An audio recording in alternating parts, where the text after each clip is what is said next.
What up guys, it's your boy K-Flow. Today I'm going to show you how to install the Safari Snorkel onto your Toyota Tacoma. Let's get this started.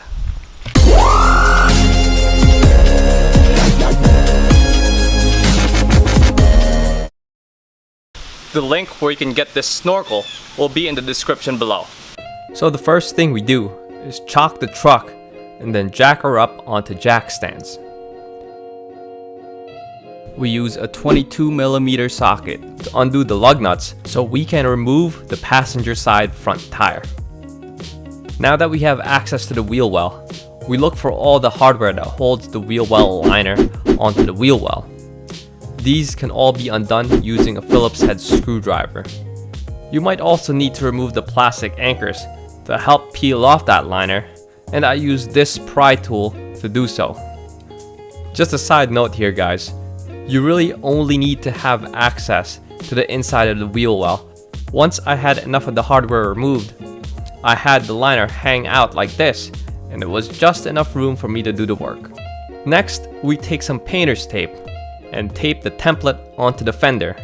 We have to make sure that the template is flushed up against the passenger door opening and the hood opening. Once it's all lined up, we can use a Sharpie to trace the holes of the template onto the fender. Next, we can tape over those markings and then retrace those holes of the template. I double checked to make sure that the markings underneath the tape was still in line with new markings I made on top of the tape.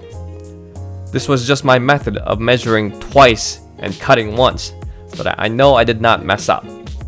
The two hole saw cuts are supposed to be for a hole that's 4.5 inches in diameter. Since I didn't want to buy a hole saw, I used a tape measure to dot out a radius of 2.25 inch all the way around the two midpoints. I then connected the dots and ended up drawing boobs on the fender. And I'm sure that's what you were thinking of, you dirty bastards. I guess this is how Jack felt like after drawing Rose aboard the Titanic. Next, we can take a pin punch. This one has an internal hammer mechanism, so all you need to do is push it onto the center of the traced holes. For the boob drawings, I used the pin punch about 1/4 inch away from the lines I made and made my indentations at the north, south, west, and east sides. We can start with pilot holes of 1/8 inch diameter and then work all the way up to 1/2 inch holes.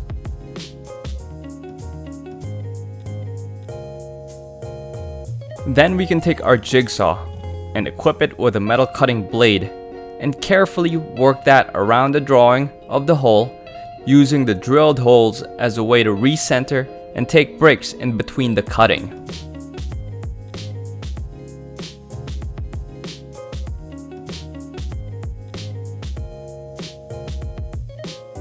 Now we can apply blue Loctite onto the studs and mount them finger tight onto the snorkel body. Then we can dry fit the whole thing onto the truck. And so far, it looks pretty good. Now let's move on to the A-pillar. We can put down some painter's tape in the area where the support bracket is supposed to install and mark that area out with a Sharpie. We pull off the snorkel again and mount the A-pillar support bracket onto the snorkel. We can add more tape in the area of the A-pillar, then remount the whole snorkel onto the fender. We can use a Sharpie to mark the corners of the bracket, then pull off the whole snorkel again. We remove the bracket from the snorkel body and line that up with the corner markings we made earlier so that we can mark the 3 holes on the bracket. We can take the center punch again and mark the center of those hole markings and start drilling away. Remember, start out with a small pilot hole of 1/8 inch and work slowly to 5/16 or until we can get those plastic anchors in to fit just snugly. Now that all the holes are drilled, we can remove all of the painter's tape.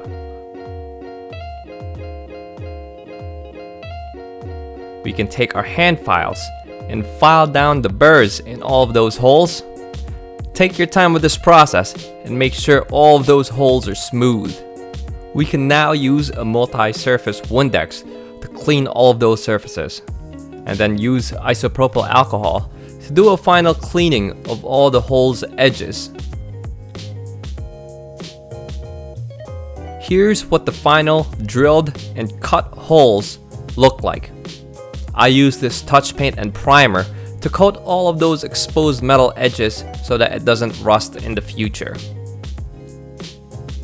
As the touch paint is drying, now we can move under the hood and do the work there.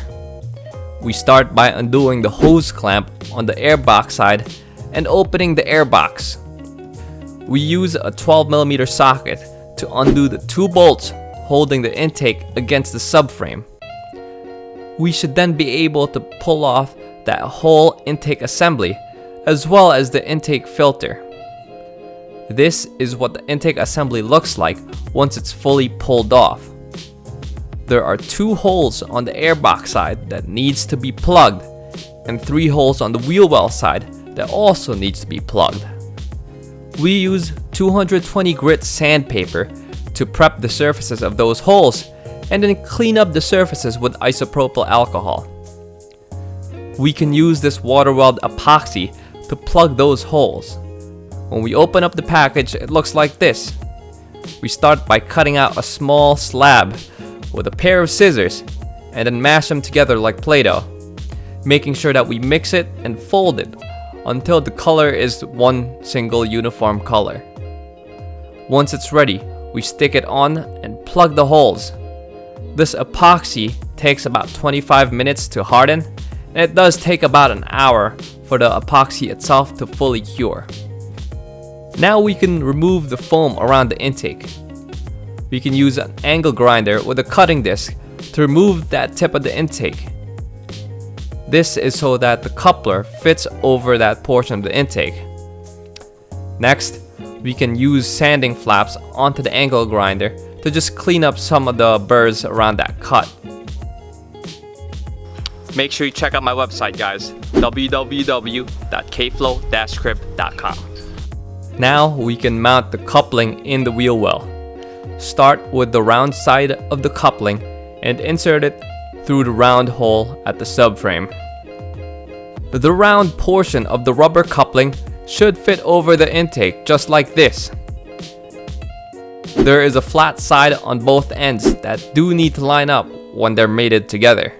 We can now install the intake onto the subframe by first inserting it into the coupling and then securing it using the 12mm bolts.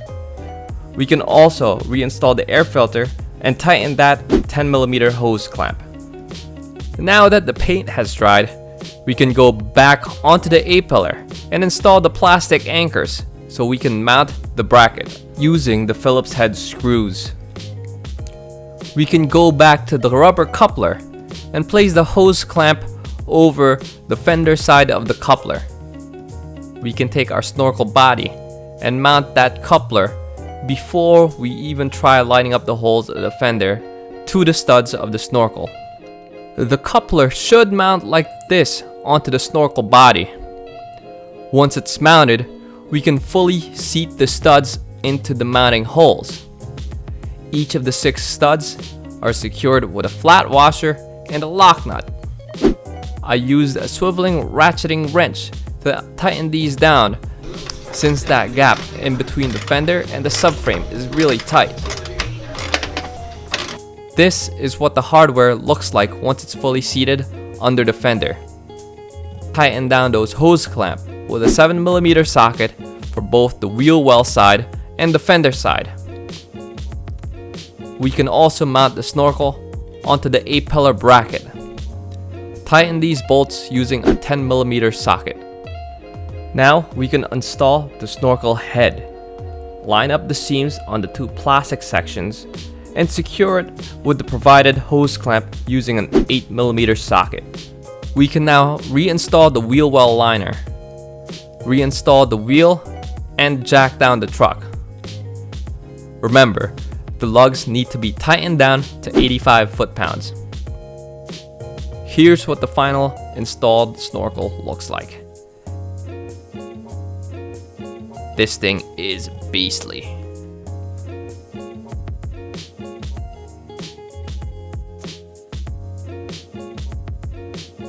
Thanks for watching this video, guys. Just a few quick tips for you when you do try to tackle this project. So number one, this project is not for beginners. You need to at least be experienced with how to use a jigsaw and a grinder before you try and tackle this project. Number two is take your time. It will require a lot of patience to get those holes lined up, but as long as you follow the template, everything should be fine. I do have to say, this thing looks badass. That snorkel really makes the truck look like a beast. So if you are interested in getting the snorkel, make sure you hit that link in the description below. Make sure you hit that like and subscribe button for me because that does help me out. So until next time, guys, peace out.